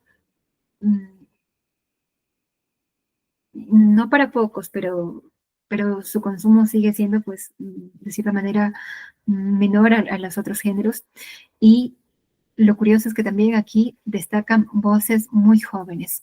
Bien, entonces ya para terminar vamos a ver este videíto acerca de la literatura contemporánea hispanoamericana, y vamos a ver rápidamente algunos de sus temas y también algunos de sus géneros narrativos principales, ¿ok?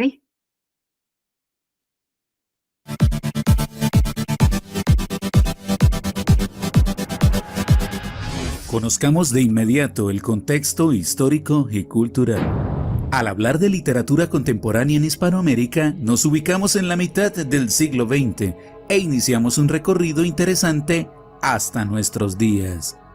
Esencialmente, en este periodo se abordaron temáticas de la realidad de los países escenarios políticos y económicos cambiantes y toda la transformación del sufrido pueblo hispanoamericano, que, poco a poco, ha ido quitándose el manto de ruralidad para sumergirse en la globalización y la modernidad. Esta literatura presenta una alta adaptabilidad en convergencia con otros géneros, tan es así que muchas de las obras han pasado a la pantalla, ya sea en forma de telenovelas, series o películas. Analicemos enseguida los géneros literarios contemporáneos en Hispanoamérica. La narrativa.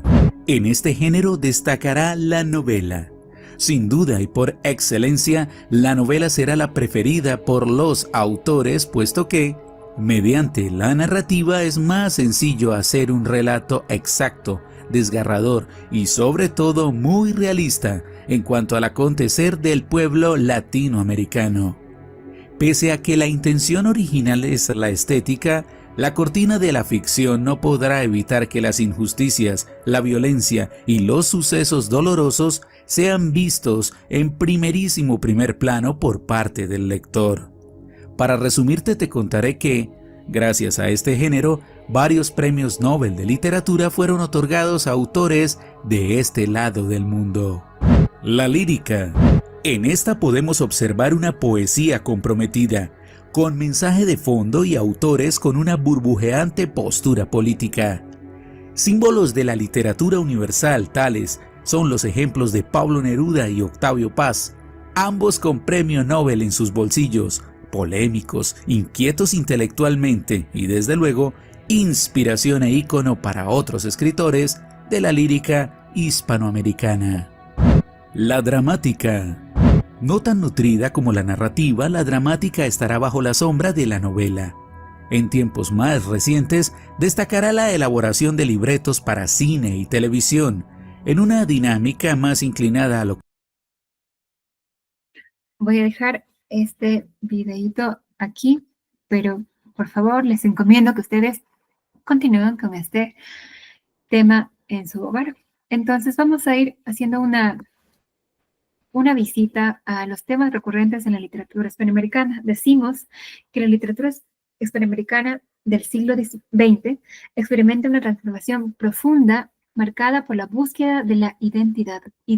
Esa es la palabra clave que puede ayudarnos a entender la creación de estos escritores. Entonces, ¿qué pasa? Decimos que ellos exploran la construcción de la identidad individual, cultural, racial, de género y nacional, porque sucede lo siguiente. Hay una reflexión en torno al colonialismo y el postcolonialismo, es decir, nosotros como excolonias españolas estamos atravesados por ese ejercicio de expropiación de lo nuestro. Entonces, ante ese acto avasallador y de cierta forma cruento, los autores de la época dicen, ¿qué está pasando? O sea, ¿quiénes somos nosotros ante el mundo? Si ahora que teníamos, pues nosotros una idiosincrasia y una cultura y ciertos dioses, ahora se nos ha impuesto otros dioses, otra cultura, otra forma de pensar. ¿Quiénes somos? Porque ya no somos aquellas formas propiamente indígenas, sino estamos más bien siendo producto del mestizaje, ¿no? Entonces, esa reflexión sobre el legado de la conquista y la colonización hace que los escritores también intenten pensar cómo está actuando esa forma de poder heredada y qué está buscando también nuestra nueva identidad. Entonces, los escritores de esta época hacen obras que dan voz a los oprimidos y, por supuesto, reescriben la historia oficial, lo cual a mí me parece como un ejercicio de mirada que intenta vernos con orgullo, con indagación y también decir, bueno, somos esto, apuntamos hacia ello y también eso nos llevamos a España. Bien, entonces decimos también que dentro de un tema recurrente, de hecho un estilo, encontramos el realismo mágico que fusiona lo fantástico con lo cotidiano, y este es un recurso para abordar pues la memoria, la identidad cultural, la historia, y hay personajes, más bien autores que ustedes recordarán. Tenemos a Gabriel García Márquez, a Julio Cortázar y por supuesto a Alejo Carpentier, que están siendo los exponentes más destacados de este momento. Igualmente, yo les estoy haciendo un recorrido así rápido, violentísimo, pero esto es mucho más tiene más textura al leer las obras como tal, al tratar de reflexionar, de conversar al respecto. Decimos también que otro de los temas importantes de esta generación es la violencia y el conflicto social, lo cual está presente en narrativas como reflejo de la guerra, de las dictaduras, de las represiones, de las desigualdades a las que quizá todavía estamos vulnerables. Entonces decimos que aquí ya hay una función de denuncia a través de la literatura y se toma conciencia de ello. Otro de los temas universales es el amor, el desamor, el deseo, la realidad y, por supuesto, la complejidad de las relaciones. Algo también importante es la naturaleza y el medio ambiente. Decimos que los autores de esta época están proponiendo al paisaje latinoamericano, a la explotación del ambiente como uno de sus temas de predilección para crear y recrear. Entonces, ahora, dentro de los géneros narrativos principales, encontramos al realismo mágico, que usa, por supuesto, la fantasía como parte natural del mundo. Ahí tenemos un caso claro, el de 100 años de soledad, que de hecho está en Netflix, les animo a verlo. Creo que es importante siempre echarle una mirada cinematográfica o audiovisual a aquello que leemos para reforzarlo un poco más. Decimos también que otro de los géneros narrativos es la novela de la dictadura. Aquí hay autores destacados como Mario Vargas Llosa, que falleció hace no muy poco, y la novela también indigenista. Aquí los autores intentan reivindicar las culturas indígenas y denunciar esos dolores a los que han sido sometidos, y uno de nuestros exponentes aquí es el peruano José María Arguedas. También vemos que la novela está poniendo su foco en lo urbano, es decir, retratando ya la vida en las ciudades grandes, es decir, está retratando cómo nuestro paisaje se va alineando hacia el progreso tecnológico, pero también dentro de este tipo de exploración hay temas vinculados a la alienación, a la desigualdad y, por supuesto, a todo aquello vinculado a la modernidad. Decimos también que dentro de la novela histórica, en cambio, se recrea episodios históricos para pensar el presente y, por supuesto, todos estos géneros, todos estos temas están apuntando hacia la reconfiguración, la revisita hacia la identidad. Decimos que, si bien este es un corpus diverso y rico en diferentes estilos, está muy anclado a la realidad social, histórica y política de nuestros pueblos latinoamericanos, y es importante recordar a los autores del boom latinoamericano porque nos ofrecen una mirada de cierta forma comprometida con su tiempo, dan cuenta de su presente, lo miran, lo observan, y eso estoy segura que ustedes conocen ya, lo han visto en el colegio. Nosotros generalmente tratamos algunos autores hispanoamericanos ya al final del 6º año, así que les invito a refrescar esos conocimientos. No me detengo más y espero haber sido lo suficientemente concisa con mi explicación. Y, por supuesto, les invito a no quedarse con esta clase y, como les decía a sus compañeros, esto es solo un 30% de lo que ustedes tienen que estudiar. Entonces, por favor, revisiten esta clase, pero también lean el documento que les he preparado, y si quieren, bueno, no si quieren, les invito a seguir formándose por su cuenta. Recuerden que tenemos varios bloques que atender, uno que tiene que ver con las lenguas y variedades lingüísticas de España, que hemos hablado de ello hasta el hartazgo, entonces allí no podemos tener equivocaciones, por favor. También hemos visto el texto argumentativo, hemos dado las pautas necesarias para crear un buen texto argumentativo. Yo podría resumirlo en coherencia, cohesión y sobre todo una tesis inicial con argumentos que respalden en mi tesis. Y a la vez hemos visto ya completamente este bloque de literatura, de educación literaria, y lo que nos ha quedado un tanto débil es quizá la formación en cuanto a sintaxis, morfología. Entonces ahí sí les pido que pongan su cabeza durante estas semanas, no durante estas semanas, durante estos días que tienen nada más para reforzar su estudio. Les deseo lo mejor en la resolución de su examen y les agradezco pues por su tiempo, por la predisposición al aprendizaje que han tenido. Sé que muchos no han podido venir, entiendo que es un horario conflictivo despertarse tan temprano. A sus compañeros igualmente les agradecía por poco echándoles flores, pero bueno, igual a ustedes que me están viendo en diferido, les agradezco por permitirles acompañarles en este camino. Así que considerando que tenemos todavía un par de días, recuerden que pueden consultarme y yo estaré gustosa de atenderlos. Sin más, me despido y espero que se encuentren maravillosamente. Mucha suerte.